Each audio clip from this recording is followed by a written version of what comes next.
ಇಷ್ಟು ದೊಡ್ಡ ಮಟ್ಟದಲ್ಲಿ ಕ್ಷಣಾರ್ಧದಲ್ಲಿ ಇಷ್ಟೆಲ್ಲ ಆಗೋಗುತ್ತಾ ಅಂತ ಆಶ್ಚರ್ಯ ಆಗುತ್ತೆ. ಬೃಹದಾಕಾರದ ಬಸ್ ಇದು. ಈ ಬಸ್ನಲ್ಲಿ ಸ್ಲೀಪರ್ ಬಸ್ ಅಂದ್ರೇ ನಾವು ನೋಡ್ತಾ ಇರ್ತೀವಿ, ರಸ್ತೆ ಸಂಪೂರ್ಣವಾಗಿ ತುಂಬಿಕೊಂಡಿರುತ್ತೆ ಬಸ್ಸು. ಆದರೆ ಕ್ಷಣಾರ್ಧದಲ್ಲಿ ಸುಟ್ಟು ಕರಕಲಾದಂತಹ ಪರಿಣಾಮವಾಗಿ ಬಸ್ನ ಅವಶೇಷಗಳನ್ನ ನೋಡ್ತಾ ಇದ್ವಿ. ಇಲ್ಲಿ ನಿಜಕ್ಕೂ ಜನರು ಇದರಲ್ಲಿ ತೆರಳುತ್ತಾ ಇದ್ರಾ ಅಂತ ಆಶ್ಚರ್ಯ ಆಗುತ್ತೆ. ಅಷ್ಟರ ಮಟ್ಟಿಗೆ ಸುಟ್ಟು ಬೂದಿ ಬೂದಿಯಾಗಿ ಹೋಗಿದೆ. ಬಸ್ನ ಒಳಭಾಗದಲ್ಲಿ ಸಜೀವ ದಹನವಾದಂಥವರ ಮೃತದೇಹಗಳನ್ನು ತೆಗೆಯೋದೇ ಈಗ ಕಷ್ಟ ಸಾಧ್ಯ. ಯಾರ ಮೃತದೇಹಗಳು ಯಾರು ಏನು ಒಂದೂ ಕೂಡ ಗೊತ್ತಾಗದಂತಹ ಸಿಚುವೇಶನ್ ಇದು. ಈ ಬಸ್ನಲ್ಲಿ ಯಾರ್ಯಾರು ತೆರಳ್ತಾ ಇದ್ರು ಅನ್ನೋದ್ರ ಮಾಹಿತಿ ಮೇರೆಗೆ ಬಹುಶಃ DNA ಟೆಸ್ಟ್ ಮಾಡಿನೇ ಆ ಕುಟುಂಬಸ್ಥರಿಗೆ ಮೃತದೇಹಗಳನ್ನು ಹಸ್ತಾಂತರ ಮಾಡಬೇಕಾಗುತ್ತೇನೋ. ಅಷ್ಟರ ಮಟ್ಟಿಗೆ ಅಲ್ಲಿ ಮೃತದೇಹಗಳ ಗುರುತು ಪತ್ತೆ ಹಚ್ಚೋದಕ್ಕೂ ಕೂಡ ಕಷ್ಟ ಸಾಧ್ಯ ಆಗ್ತವೆ. ಎದುರು ಬದಿಯಿಂದ ಬಂದಂತಹ ಲಾರಿ ಚಾಲಕ ಕೂಡ ಸ್ಥಳದಲ್ಲೇ ಸಾವನ್ನಪ್ಪಿದ್ದಾನೆ. ಲಾರಿ ಮುಂಭಾಗ ಸಂಪೂರ್ಣವಾಗಿ ನಜ್ಜುಗುಜ್ಜಾಗಿ ಹೋಗಿದೆ. ಆ ನಜ್ಜುಗುಜ್ಜಾಗಿದೆ ಮೃತದೇಹ ಕೂಡ ಅದರಲ್ಲೇ ಸಿಲುಕಾಕೊಂಡಿತ್ತು. ಆತನ ಮೃತದೇಹವನ್ನು ಕೂಡ ಹೊರಭಾಗಕ್ಕೆ ತೆಗೆಯಲಾಗಿದೆ. ಬಸ್ನ ಒಳಭಾಗದಲ್ಲಿ ಇದ್ದಂತಹ ಜನ ಸಜೀವ ದಹನವಾಗಿರುವುದರಿಂದಾಗಿ ಆ ಮೃತದೇಹಗಳನ್ನು ಹೊರಭಾಗಕ್ಕೆ ತೆಗೆಯಲಾಗ್ತಾ ಇದೆ. ಅದು ಕೂಡ ಕಷ್ಟ ಸಾಧ್ಯ ಆಗ್ತಾ ಇದೆ. ಬೆಂಕಿಯನ್ನು ಈಗ ಸಂಪೂರ್ಣವಾಗಿ ನಂದಿಸಲಾಗಿದೆ. ಸೀಬರ್ಡ್ ಬಸ್ ಯಾವ ರೀತಿ ಸುಟ್ಟು ಕರಕಲಾಗಿದೆ ಅಂತ ನೋಡ್ತಾ ಇದ್ದೀವಿ. ಇನ್ನು ಬೆಂಕಿ ಹೊತ್ಕೊಂಡಂಥ ಸಂದರ್ಭ, ಆ ಬೆಂಕಿಯನ್ನು ಅಷ್ಟು ಸುಲಭವಾಗಿ ಹಾರಿಸೋದಕ್ಕೆ ಸಾಧ್ಯವಿಲ್ಲ. ಅಷ್ಟು ದೊಡ್ಡ ಮಟ್ಟದಲ್ಲಿ ಅಲ್ಲಿ ಬೆಂಕಿ ಹೊತ್ಕೊಂಡಿದೆ.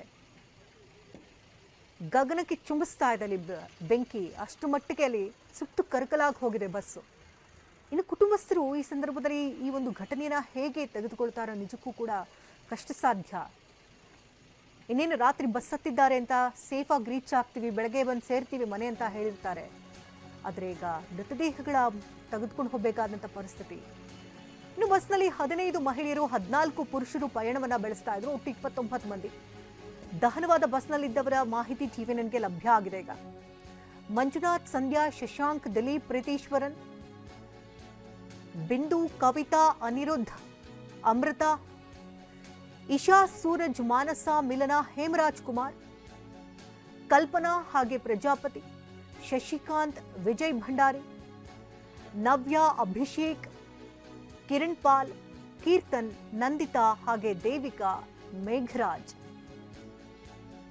ಮಸ್ರತ್ ಉನ್ನಿಸಾ, ಸೈದ್, ಜಮೀರ್ ಗೌಸ್, ಗಗನಶ್ರೀ, ರಶ್ಮಿ, ಮಹಲೆ, ರಕ್ಷಿತಾ ಇವರೆಲ್ಲರೂ ಕೂಡ ಬಸ್ನಲ್ಲಿ ಪಯಣವನ್ನು ಮಾಡ್ತಾ ಇದ್ದಂಥವ್ರು. ಒಟ್ಟು 15 ಮಂದಿ ಮಹಿಳೆಯರು ಹಾಗೆ 14 ಪುರುಷರು ಪಯಣವನ್ನು ಬೆಳೆಸಿದಂಥವ್ರು.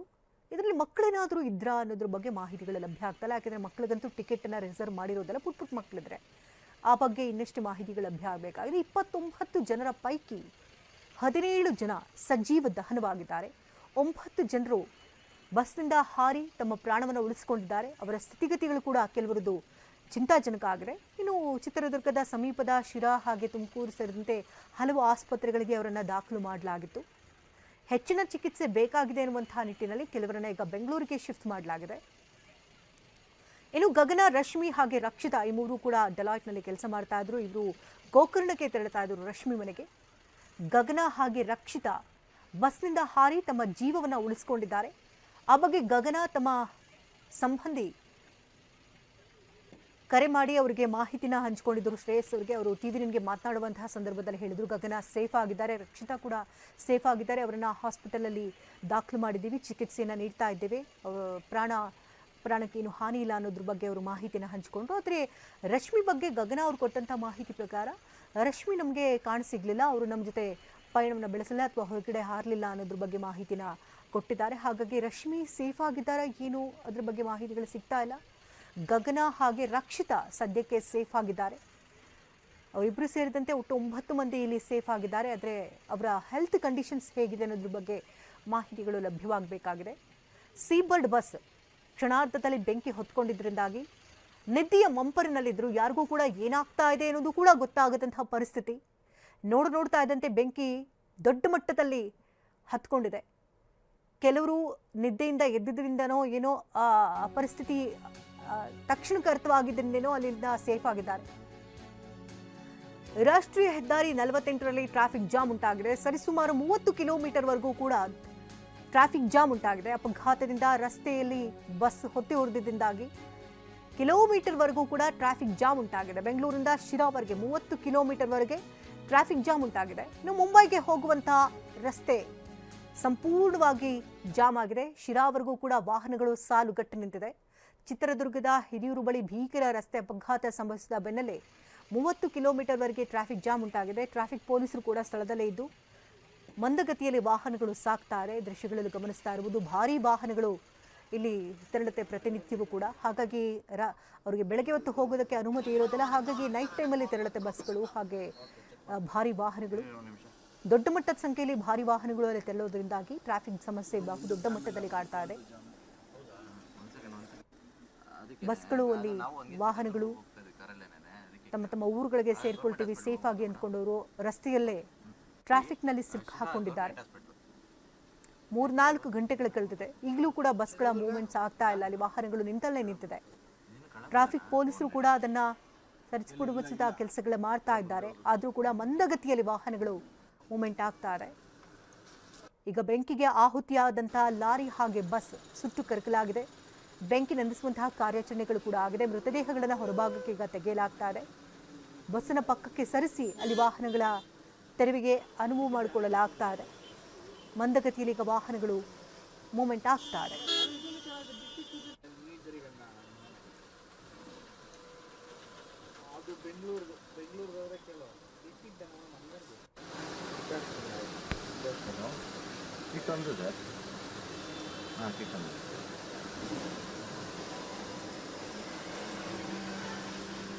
ಶಿರಾ ಗೌರ್ಮೆಂಟ್ ಹಾಸ್ಪಿಟಲ್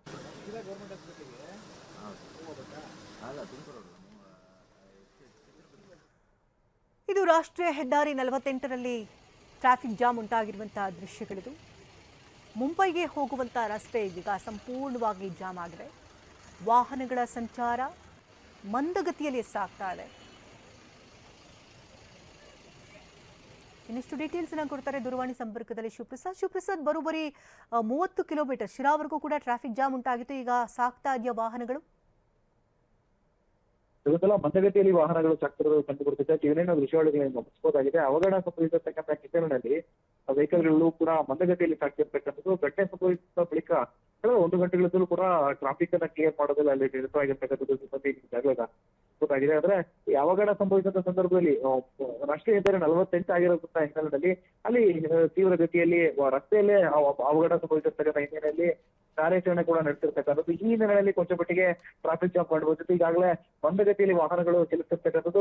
ವಾಹನಗಳನ್ನ ಚಲಿಸೋದಕ್ಕೆ ರಸ್ತೆಯಲ್ಲೂ ಕೂಡ ಅವಕಾಶವನ್ನು ಮಾಡಿಕೊಟ್ಟಿರ್ತಕ್ಕಂಥದ್ದು. ಈ ಹಿನ್ನೆಲೆಯಲ್ಲಿ ಮಂದಗತಿಯಲ್ಲಿ ಸಾಕ್ತಿರ್ತಕ್ಕಂಥ ವಿಷಯಗಳು ಕಂಡು ಬಂದಿರ್ತಕ್ಕಂಥದ್ದು. ಈಗಾಗಲೇ ಆಲ್ಮೋಸ್ಟ್ ಟ್ರಾಫಿಕ್ ಅನ್ನ ಕ್ಲಿಯರ್ ಮಾಡುವಲ್ಲಿ ಕೂಡ ಸಿಬ್ಬಂದಿ ಯಶಸ್ವಿಯಾಗಿರ್ತಕ್ಕಂಥದ್ದು. ಅಂದ್ರೆ ಭಾರಿ ವಾಹನಗಳು ಇಲ್ಲಿ ರಾತ್ರಿ ಹೊತ್ತು ಹೆಚ್ಚು ಸಂಚಾರವನ್ನು ಮಾಡುತ್ತೆ. ಇಲ್ಲಿಗ ಒಂದು ಸರಿಸುಮಾರು 2 ಗಂಟೆ 3 ಗಂಟೆ ಸಮಯದಲ್ಲಿ ಅವಘಡ ಸಂಭವಿಸಿರೋದ್ರಿಂದ ದೊಡ್ಡ ವಾಹನಗಳು ನಿಂತಲ್ಲೇ ನಿಂತಿವ್ಯಾ ಅಥವಾ ಅದಕ್ಕೆಲ್ಲ ಅನುವು ಮಾಡಿಕೊಡಲಾಗಿದೆಯಾ? ಇದೆಲ್ಲ ಸಾಮಾನ್ಯವಾಗಿ ರಾಷ್ಟ್ರೀಯ ಹೆದ್ದಾರಿಯಲ್ಲಿ ರಾತ್ರಿಯ ವೇಳೆಯಲ್ಲಿ ಹಿರಿದಾದ ವಾಹನಗಳು ಸಾಕ್ತಿರ್ತಕ್ಕಂಥದ್ದು. ಈ ಹಿನ್ನೆಲೆಯಲ್ಲಿ ವೆಹಿಕಲ್ಗಳ ಮೂವ್ಮೆಂಟ್ ಅನ್ನ ಸರಿದಾರಿಗೆ ತರಬೇಕು ಅಂತ ಹೇಳಿದ್ರೆ ಒಂದಷ್ಟು ಕಾಲಾವಕಾಶ ಹಿಡಿಯುತ್ತೆ. ಈ ದೊಡ್ಡದಾದ ವೆಹಿಕಲ್ಗಳಾಗಿರ್ತಕ್ಕಂಥ ಹಿನ್ನೆಲೆಯಲ್ಲಿ ವೆಹಿಕಲ್ಗಳು ಕೂಡ ಮಂದಗತಿಯಲ್ಲಿ ಸಾಕ್ತಿರ್ತವೆ. ಈ ಹಿನ್ನೆಲೆಯಲ್ಲಿ ಕೆಲ ಮಟ್ಟಿಗೆ ಸ್ವಂತ ಟ್ರಾಫಿಕ್ ಜಾಮ್ ಉಂಟಾಗಿರ್ತಕ್ಕಂಥದ್ದು. ಈಗಾಗಲೇ ಹಿರಿದಾದ ವೆಹಿಕಲ್ಗಳು ಕೂಡ ಸಾಲಾಗಿ ಸಾಕ್ತಿರ್ತಕ್ಕಂಥ ದೃಶ್ಯಗಳು ಸಾಮಾನ್ಯ ಆಗಿರ್ತಕ್ಕಂಥದ್ದು. ಕಳೆದ 1 ಗಂಟೆಗಳಿಂದಲೂ ಕೂಡ ನಿರಂತರವಾಗಿ ಟ್ರಾಫಿಕ್ ಜಾಮ್ ಅನ್ನ ಕ್ಲಿಯರ್ ಮಾಡೋದಕ್ಕೂ ಕೂಡ ಇರ್ತಕ್ಕಂಥ ಸಿಬ್ಬಂದಿ ಶ್ರಮಿಸಿರ್ತಕ್ಕಂಥದ್ದು. ಈಗಾಗಲೇ ವೆಹಿಕಲ್ಗಳು ಕೂಡ ಮಂದಗತಿಯಲ್ಲಿ ಸಾಕ್ತಿದ್ದಾವೆ ಅಂತ ಹೇಳಿ ಮಾಹಿತಿ ಲಭ್ಯ ಆಗ್ತಿದೆ. ಇನ್ನು ಟ್ರಾಫಿಕ್ ಅನ್ನ ಕ್ಲಿಯರ್ ಮಾಡಿ ಸರಾಗವಾಗಿ ವೆಹಿಕಲ್ ಮೂವ್ ಆಗೋದಕ್ಕೆ ರಾಷ್ಟ್ರೀಯ ಹೆದ್ದಾರಿ 48ರಲ್ಲಿ ಅವಕಾಶವನ್ನು ಮಾಡಿಕೊಟ್ಟಿರ್ತಕ್ಕಂಥದ್ದು. ಈ ರಾಷ್ಟ್ರೀಯ ಹೆದ್ದಾರಿ 48 ಏನಿದೆ ಇದು ಮುಂಬೈಯನ್ನು ಸಂಪರ್ಕ ಮಾಡುವಂತಹ ಹೆದ್ದಾರಿಯಾಗಿರ್ತಕ್ಕಂಥ ಹಿನ್ನೆಲೆಯಲ್ಲಿ ಭಾರಿ ವಾಹನಗಳು ಸಂಚಾರವನ್ನ ಮಾಡ್ತಿರ್ತವೆ. ರಾತ್ರಿ ಆಗಿರ್ತಕ್ಕಂಥ ಹಿನ್ನೆಲೆಯಲ್ಲಿ ರಾತ್ರಿ ವೇಳೆಯಲ್ಲೇ ಭಾರಿ ವಾಹನಗಳು ಸುಗಮವಾಗಿ ಸಂಚಾರ ಮಾಡೋದಕ್ಕೆ ವ್ಯವಸ್ಥೆ ಆಗಲಿ ಅಂತ ಹೇಳಿ ತಿಳಿಸಿರ್ತಕ್ಕಂಥದ್ದು. ಹಿನ್ನೆಲೆಯಲ್ಲಿ ಭಾರಿ ವಾಹನಗಳಿರ್ತಕ್ಕಂಥ ಹಿನ್ನೆಲೆಯಲ್ಲಿ ಕೊಂಚ ಮಟ್ಟಿಗೆ ಟ್ರಾಫಿಕ್ ಜಾಮ್ ಜಾಸ್ತಿಯಾಗಿ ಕಂಡು ಬರ್ತಿರ್ತಕ್ಕಂಥದ್ದು. ಈಗಾಗಲೇ ವೆಹಿಕಲ್ ಗಳನ್ನ ಕ್ಲಿಯರ್ ಮಾಡುವಲ್ಲಿ ಸಿಬ್ಬಂದಿಗಳು ಕೂಡ ಯಶಸ್ವಿಯಾಗಿರ್ತಕ್ಕಂಥದ್ದು. ಈ ಹಿನ್ನೆಲೆಯಲ್ಲಿ ಕಿಲೋಮೀಟರ್ಗಳೇ ಇದ್ದಂತಹ ಟ್ರಾಫಿಕ್ ಜಾಮ್ ಈಗಾಗಲೇ ನಿಧಾನಗತಿಯಾಗಿ ಮಂದಗತಿಯಲ್ಲಿ ಸಾಕ್ತಿರ್ತಕ್ಕಂಥದ್ದು ವೆಹಿಕಲ್ಗಳು. ಧನ್ಯವಾದ ಶಿವಪ್ರಸಾದ್ ತಮ್ಮೆಲ್ಲ ಡೀಟೇಲ್ಸ್ಗಾಗಿ. ಒಟ್ಟಾರೆಯಾಗಿ ಈಗ ಮಂದಗತಿಯಲ್ಲಿ ಟ್ರಾಫಿಕ್ ಜಾಮ್ ಅನ್ನು ಕಂಪ್ಲೀಟ್ ಆಗಿ ಈಗ ಕ್ಲಿಯರ್ ಮಾಡ್ತಾ ಇದ್ದಾರೆ. ಅದರ ಬಗ್ಗೆ ನಮ್ಮ ಪ್ರತಿನಿಧಿ ಈಗಷ್ಟೇ ಮಾಹಿತಿಯನ್ನು ಕೊಟ್ಟಿದ್ದಾರೆ. ಚಿತ್ರದುರ್ಗದ ಗೊರ್ಲತ್ತು ಬಳಿ ಭೀಕರ ರಸ್ತೆ ಅಪಘಾತದಲ್ಲಿ 17 ಮಂದಿ ತಮ್ಮ ಜೀವವನ್ನೇ ಕಳೆದುಕೊಂಡಿದ್ದಾರೆ. ಬೆಂಗಳೂರಿನಿಂದ ರಾತ್ರಿ ಹೊರಟಂತಹ ಬಸ್ ಇದು. ಸೀ ಬರ್ಡ್ ಸ್ಲೀಪರ್ ಬಸ್ನಲ್ಲಿ ತೆರಳುತ್ತಾ ಇದ್ರು. 32 ಮಂದಿ ತೆರಳುವಂತಹ ಬಸ್ನಲ್ಲಿ 29 ಮಂದಿ ಪಯಣವನ್ನು ಬೆಳೆಸಿದರು. 15 ಮಹಿಳೆಯರು ಹಾಗೆ 14 ಪುರುಷರು ಈ ಬಸ್ನಲ್ಲಿ ತೆರಳುತ್ತಾ ಇದ್ರು. ಏಕಾಏಕಿ ಸಂಭವಿಸಿದಂಥ ಅಪಘಾತ ಇದು. ಎದುರು ಬದಿಯಿಂದ ಬಂದಂಥ ಲಾರಿ ಚಾಲಕನ ಅಜಾಗರೂಕತೆಯಿಂದಾಗಿ ಈ ಒಂದು ಅವಘಡ ಸಂಭವಿಸಿ ಹೋಗಿದೆ. ಡಿವೈಡರ್ ಹಾರಿ ಎದುರುಗಡೆಯಿಂದ ಬರ್ತಾ ಇದ್ದಂಥ ಬಸ್ಗೆ ಡಿಕ್ಕಿ ಹೊಡೆದಂಥ ಪರಿಣಾಮ ಕ್ಷಣಾರ್ಧದಲ್ಲೇ ಬೆಂಕಿ ಹೊತ್ಕೊಂಡು ಇಡೀ ಬಸ್ ನೋಡ್ತಾ ಇದ್ದಂತೆ ಸುಟ್ಟು ಕರಕಲಾಗಿದೆ. ಚಾಲಕ ಹಾಗೆ ನಿರ್ವಾಹಕ, ಬಸ್ನಲ್ಲಿದ್ದಂತಹ ಚಾಲಕ ನಿರ್ವಾಹಕ ಬಸ್ನಿಂದ ಹೊರಗೆ ಹಾರಿ ತಮ್ಮ ಪ್ರಾಣವನ್ನು ಉಳಿಸಿಕೊಂಡಿದ್ದಾರೆ. ಲಾರಿ ಚಾಲಕ ಸ್ಥಳದಲ್ಲೇ ಸಾವನ್ನಪ್ಪಿದ್ದಾನೆ. ಆತನ ದೇಹ ಕೂಡ ನಜ್ಜುಗುಜ್ಜಾಗಿ ಹೋಗಿದೆ ಅನ್ನೋದ್ರ ಬಗ್ಗೆ ಮಾಹಿತಿ ಸಿಗ್ತಾ ಇದೆ. ಆತನ ಮೃತದೇಹವನ್ನು ಕೂಡ ಹೊರಭಾಗಕ್ಕೆ ತೆರೆಯಲಾಗಿದೆ. ಉತ್ತರ ಪ್ರದೇಶ ಮೂಲದ ವ್ಯಕ್ತಿ ಅಂತ ತಿಳಿದು ಬರ್ತಾ ಇದೆ. ಇನ್ನು ಬಸ್ನ ಒಳಭಾಗದಲ್ಲಿದ್ದಂಥವರು ಸುಟ್ಟು ಕರಕಲಾಗಿ ಹೋಗಿದ್ದಾರೆ. ನಿದ್ದೆಯ ಮುಂಪರಿನಲ್ಲಿದ್ದಂತಹ ಹಲವು ಮಂದಿ ಏನಾಗ್ತಾ ಇದೆ ಅಂತ ಗೊತ್ತಾಗೋಷ್ಟರಲ್ಲೇ ಅವರ ದೇಹ ಸುಟ್ಟು ಬೂದಿಯಾಗಿ ಹೋಗಿದೆ. ಇನ್ನು ಬಸ್ನಿಂದ ಹೊರಭಾಗಕ್ಕೆ 9 ಜನ ಹಾರಿ ತಮ್ಮ ಜೀವವನ್ನು ಉಳಿಸಿಕೊಂಡಿದ್ದಾರೆ. ಅವರನ್ನು ಆಸ್ಪತ್ರೆಗೆ ದಾಖಲು ಮಾಡಲಾಗಿದೆ. ಚಿಕಿತ್ಸೆಯನ್ನು ಕೂಡ ನೀಡಲಾಗ್ತಾ ಇದೆ. ತುಮಕೂರು, ಶಿರಾ ಸೇರಿದಂತೆ ಚಿತ್ರದುರ್ಗದ ಅಕ್ಕಪಕ್ಕ ಹಾಸ್ಪಿಟಲ್ಗಳಿಗೆ ಅವರನ್ನು ದಾಖಲು ಮಾಡಿ ಚಿಕಿತ್ಸೆಯನ್ನು ನೀಡಲಾಗ್ತಾ ಇದೆ. 10ಕ್ಕೂ ಹೆಚ್ಚು ಮಂದಿ ಇಲ್ಲಿ ಸಾವನ್ನಪ್ಪಿದ್ದಾರೆ ಅಂತ ಈಗ ಮೇಲ್ನೋಟಕ್ಕೆ ಅಪರ ಜಿಲ್ಲಾಧಿಕಾರಿಗಳು ಮಾಹಿತಿಯನ್ನು ಕೊಟ್ಟಿರುವಂಥದ್ದು. SP ಕೂಡ ಈಗಾಗಲೇ ಸ್ಥಳದಲ್ಲೇ ಬೀಡು ಬಿಟ್ಟಿದ್ದು ಸಂಪೂರ್ಣ ಮಾಹಿತಿಯನ್ನು ಪಡ್ಕೊಳ್ತಾ ಇದ್ದಾರೆ. ಮೇಲ್ನೋಟಕ್ಕೆ ಇದು ಚಾಲಕನ ಅಜಾಗರೂಕತೆಯಿಂದಲೇ ಈ ಒಂದು ಅವಘಡ ಸಂಭವಿಸಿದೆ ಅಂತ ಹೇಳಲಾಗ್ತಾ ಇದೆ.